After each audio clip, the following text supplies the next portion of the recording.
what does the future of Bitcoin hold? And do you think it's too late to opt in? And I'm interested in, I know I have my opinions, but what are your drivers for the price over the next few years? Well, I definitely don't have a crystal ball, but I think, at least from a framing perspective, I'll tell you how I think about it. I think about the first chapter of Bitcoin as kind of the Genesis block until, let's call it now.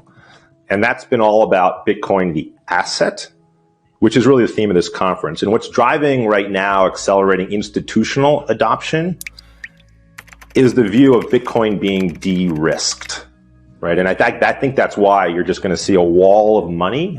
I know it. I have an order book. A wall of money coming into the asset class. So let me put you to sort of frame this out in the mind of an institutional investor. Me, okay? I'll put you in my mind. My partners and I bought more Bitcoin in 2020, last year, than in 2013 through 2019 combined. And as our fiat businesses continue to inflate and accelerate, which they are, I expect we'll buy more Bitcoin in the next 2 years and than we did in the previous 8. So what's going on? I mean, we're conservative, institutional, professional risk managers. It's what we do for a living, and it's why investors, including the most conservative investors in the world, have entrusted us with $20 billion in our alternative businesses, our non-Bitcoin businesses. And to us, conservative us, Bitcoin is de-risked. Why? Well, when I look at Bitcoin, I see it above $500 billion of market cap. I see millions of people using it every day with a clear line of sight to tens of millions of people using it every day, and then billions. I see 12 years of uninterrupted, safe operation of the network. When I look at all that, the left tail of the zero outcome is gone. And that is the key observation. So when I talked to institutional investors a few years ago, I would get the question, what's the chance of Bitcoin going to zero? And a few years ago, that was an interesting conversation. Last week, a client asked me, what's the chances of Bitcoin going to zero? I said, what's the chances of Christianity going to zero? It's just not. It's just left. It's left the station. And so remember, at Stonebridge, we are risk managers. We do it professionally. And what you're talking about here with Bitcoin is an extraordinarily asymmetric upside asset. We can debate whether it's good or bad, but I think we can't debate the asymmetric upside to it. It's perhaps the most asymmetric potential right tail asset in the world, in history. And you chop off the left tail, we all know what happens, right? To the mean, it just explodes. It explodes. You chop off the left tail, the mean explodes. And you combine that with the macro environment, the money printing presses running at full tilt. I mean, the blue wave in the US, complete political dysfunction around the world. I mean, for us, at least at Stonebridge, fiat reserves are like a hot potato in our hand. We make them in this business. We can't get them out of our hands fast enough and put them into Bitcoin. We can convert them as quickly as possible. So yeah, we're risk managers at Stonebridge, but we're also capital allocators. You can't eat risk management. You can eat making money in the markets. And we believe in the power of Bitcoin, but if we didn't think we'd make money, we wouldn't invest a penny. So you're calling chapter 1 of Bitcoin, 2009 through today, Bitcoin the asset. And I guess that really is the process of going from 0 to 1. Bitcoin didn't exist, now it does. What's chapter 2? Well, I think chapter 2 is going to be incredibly exciting. And chapter 2 builds on Bitcoin the asset, and it adds Bitcoin the network. In chapter 2, Bitcoin the network, it solely leverages Bitcoin's proprietariness as an open source monetary network. In chapter 1, we reached millions. In chapter 2, we're going to reach billions, and we're going to do it quickly. And chapter 2 starts right now.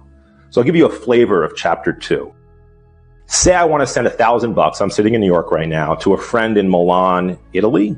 Strike, Jack Mahler's firm, working with NYDIG, takes my dollars and delivers them to my Milan friend in euros instantly and for free. What? How did this happen? So let's go slow. First, Strike takes my dollars from my bank account, my $1,000, and they debit it. That's a millisecond. Second, Strike works with NYDIG, and we do a trade. We convert the $1,000 into Bitcoin. It's another millisecond or two. Third, Strike works with Lightning labs and it zips the Bitcoin across the Atlantic Ocean to Milan, we're still in single-digit milliseconds, basically instantly. Over there's another FX trade. NYDIG converts that Bitcoin into euros. We're still in milliseconds. And finally, Strike credits my friend's bank account with final settlement in euros. Done. So what just happened? What just happened is $1,000 were moved from me in New York to my friend in Milan and converted into euros instantly and for free. How? Because for the first time in history, we have an electronic bearer asset. We've never had an electronic bearer asset. It's called Bitcoin. And an open source monetary network, which we've never had before. It's also called Bitcoin. That together can achieve cash finality anywhere in the world, anytime, 24/7, 365, with liquidity in any currency pair you care about. And notice something critical in the transaction I described, critical. The volatility of Bitcoin, the asset, was nowhere to be found. Why? Because we didn't use it. We didn't use Bitcoin for its properties as an asset. We use Bitcoin for its properties as an open source monetary network. Now, I gave you an example of two friends moving $1,000 from New York to Milan. That's cute. It's adorable. Imagine the entire global import-export industry with instant and free international settlement, right? Imagine the entire global remittance market with international and free global settlement. Imagine the entire global credit card industry with no merchant fees.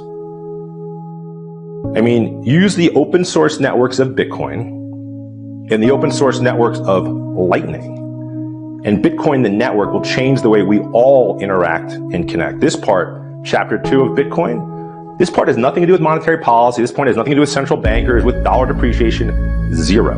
However, there will be this virtuous, beautiful feedback loop between Bitcoin the asset and Bitcoin the network, and Bitcoin the asset and Bitcoin the network, and working together, the Bitcoin the asset specialists at NYDIG and the Bitcoin the network specialists at Strike and Lightning, they're going to get this chapter 2 flywheel in motion, and it is going to hum. It's going to hum. So just stay tuned for more. Okay, that's all inspiring. I'm really excited. World changing.